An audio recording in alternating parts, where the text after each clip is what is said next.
may point naman talaga yung mga nagsasabi na ano ba yung sinasabi nila sa inyo? Like, Na parang queer baiting. Queer-baiter. Queer baiting. ganun. oo, may point.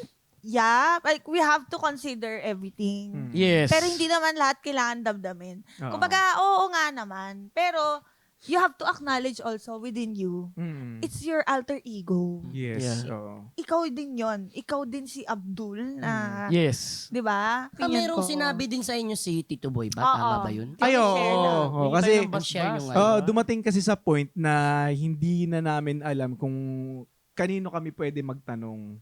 So, ang ginawa namin, syempre, nilubos na namin yung opportunity na makausap si Tito Boy na nag-guest kami sa Fasto. So, Kayo sabi- talaga initiate kay Tito Oo, Boy. kasi Yeah. ano na yun sa Kami likod pa ng lumapit. camera eh. Tapos Binigyan ba kayo ng 20 minutes? Oh,